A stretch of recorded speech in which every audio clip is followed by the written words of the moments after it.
Once, there was a rich man named Tus. I am a very rich man. He was a billionaire who loved investing money in new businesses. Tus was a venture capitalist, which means he gave cash to people with big ideas to help them start companies. Sometimes he had ideas on TV shows, like a business version of a talent contest. Other times, people came to his fancy office to pitch their plans. But Tus wasn't always a good guy. He had two bad habits. First, he sometimes stole people's ideas and used them to make himself richer.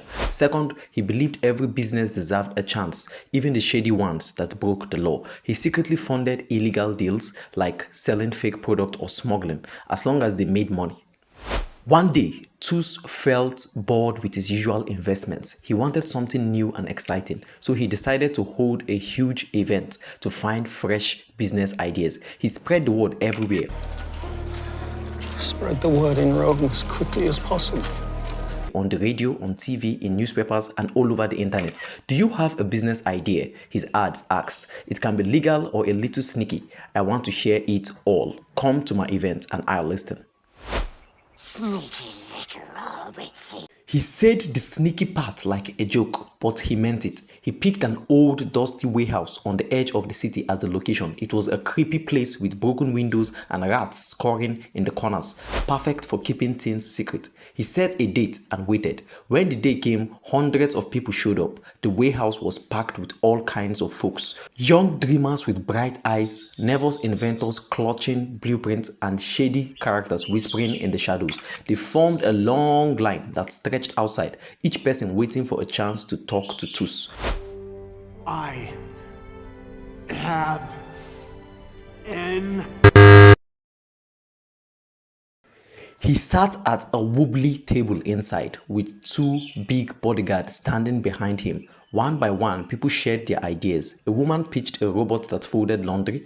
A man wanted to sell glow-in-the-dark shoes. Another suggested a website for trading rare coins. Tus listened, but he shook his head at most of them. That won't work, he said, waving them away. Try again. He thought their ideas were too small or wouldn't make money. Hours passed and Tus grew tired. The ideas were boring and the warehouse smelled like mold. Just when he was ready to call it a day, a young man stepped forward. His name was Youlag, and he was a chemist who studied drugs and chemicals. Youlag looked different from the others. He was thin, with messy hair and sharp, intense eyes. He walked with a strange confidence, like he knew something nobody else did. Even Tus, who was used to tough people, felt a little uneasy.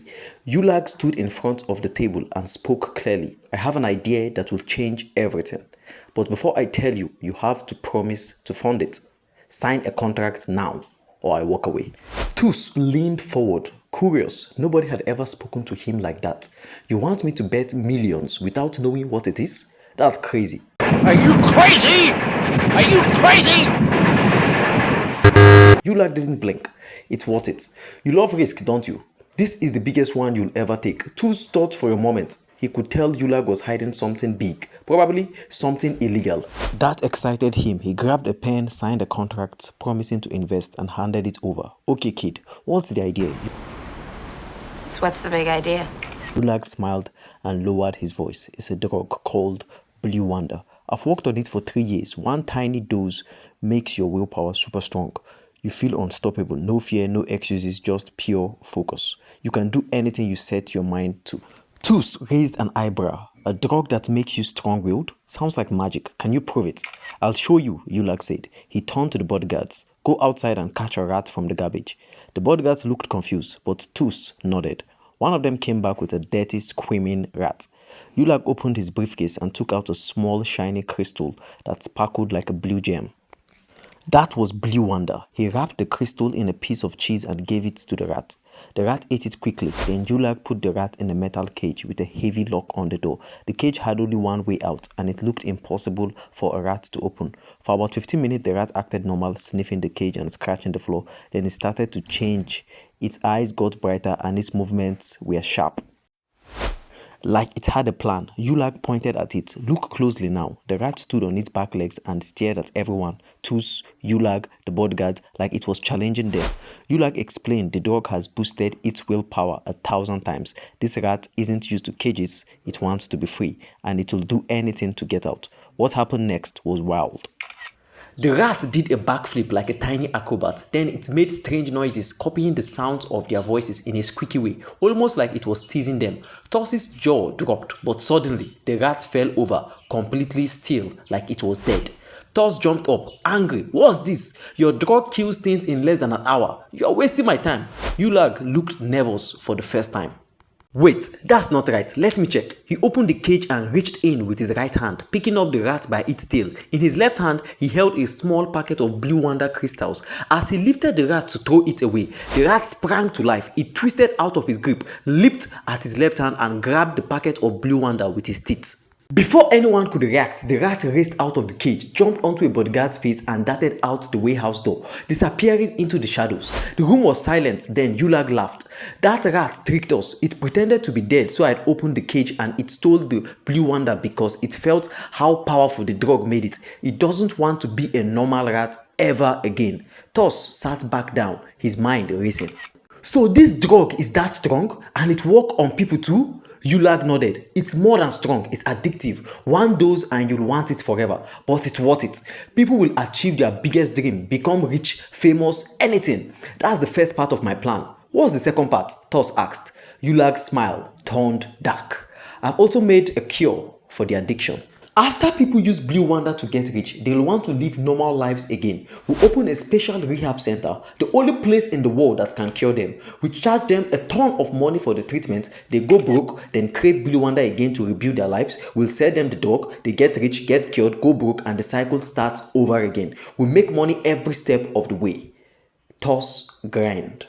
Youlag's plan was evil, maybe even worse than anything Toss had ever done. He loved it. Let's do this, he said.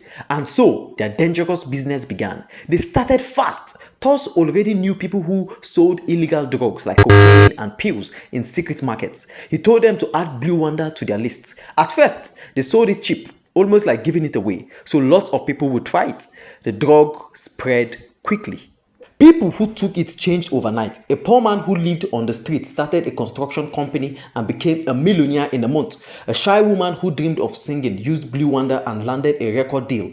The drug didn't just make people feel strong, it made them act on their dream with no hesitation. Stories about blue wonder filled the news. Good news, good news, good news. Well, a truck driver who took it built a shipping empire. I used to make excuses, he told a reporter. Now I just get things done. A teacher became a tech inventor, saying, Blue wonder made me believe in myself. People called it a miracle. They didn't know it was addictive or that Toos and Youlag were behind it. As more people wanted blue wonder, Toos and Youlag raised the price.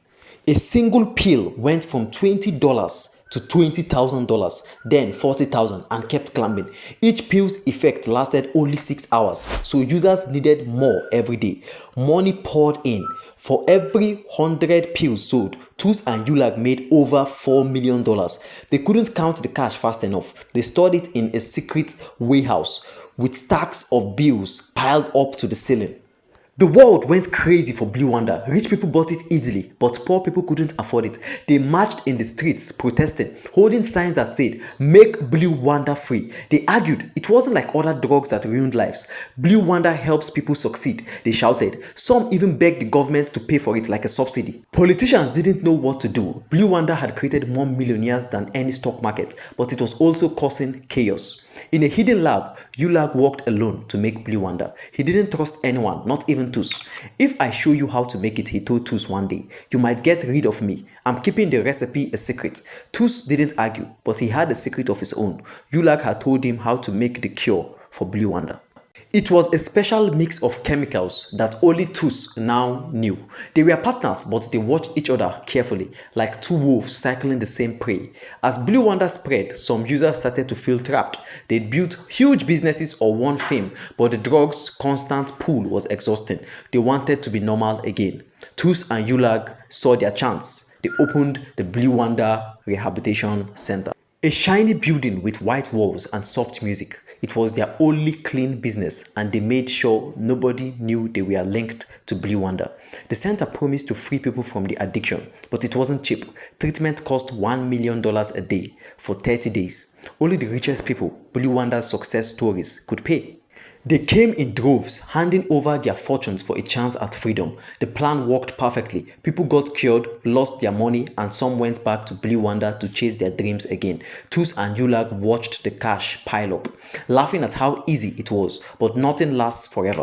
Youlag was working too hard. He spent day and night in his lab, mixing chemicals and making sure every pill was perfect. He refused help, afraid someone would steal his formula. The stress started to break him. His face grew pale and his hands shook. One sunny afternoon, he was mixing a batch of Blue Wonder when he suddenly collapsed. His heart stopped. By the time his assistant found him, he was gone. When Tus heard the news, he wasn't sad. He was thrilled. Now it's all mine, he thought, pacing in his huge mansion. He didn't have to share the money with Youlag. He danced around his top floor office, imagining all the things he'd buy: yacht, private island, maybe even a castle. But in his excitement, he didn't notice the open window. He tripped, stumbled and fell out, crashing to the ground below. His neck snapped on impact. He was rushed to a hospital, but it was too late. Tus was dead. With both Tus and Youlag gone, Blue Wander's empire fell apart. Only they knew the full plan: the drugs formula, the cure, the secret deals. Their workers were lost without them. A few low-level helpers found the cash-filled warehouses and broke open the doors. They called everyone they knew. Come take money! Come take money! Crowds stormed in, grabbing fistfuls of bills. By morning, the warehouses were empty. Blue Wonder disappeared. No more pills were made. People still addicted to it suffered terribly. They couldn't find the drug and their bodies craved it. Some went crazy screaming in the streets. Others sank into sadness, losing their businesses because they couldn't focus without Blue Wonder. But after a year without the drug, most people's bodies adjusted. They weren't addicted anymore. Some people lost everything. Their companies failed when they couldn't keep up the drug's superhuman drive. But others stayed rich. They'd learned something from Blue Wonder. It showed me how to push forward, one man said. No excuses, no giving up. I don't need the drug to live like that. A woman who built a fashion brand agreed. The drug just made me see my own strengths. I keep going because I choose to. The world slowly forgot Blue Wonder, but its impact lingered. It showed how far and how great people could achieve if they made no excuses and were fully focused. For those who never tried it, some felt regret. I could have been a millionaire, they'd say, staring at old news clips. Others were glad they missed it, seeing the chaos it caused. Tus and Youlag never enjoyed their billions. Their greed built a mountain of money, but they died before they could spend a dime. Their business, their secrets, their dreams, all of it turned to dust. Blue Wonder became a story people told with numerous of lessons to be learnt.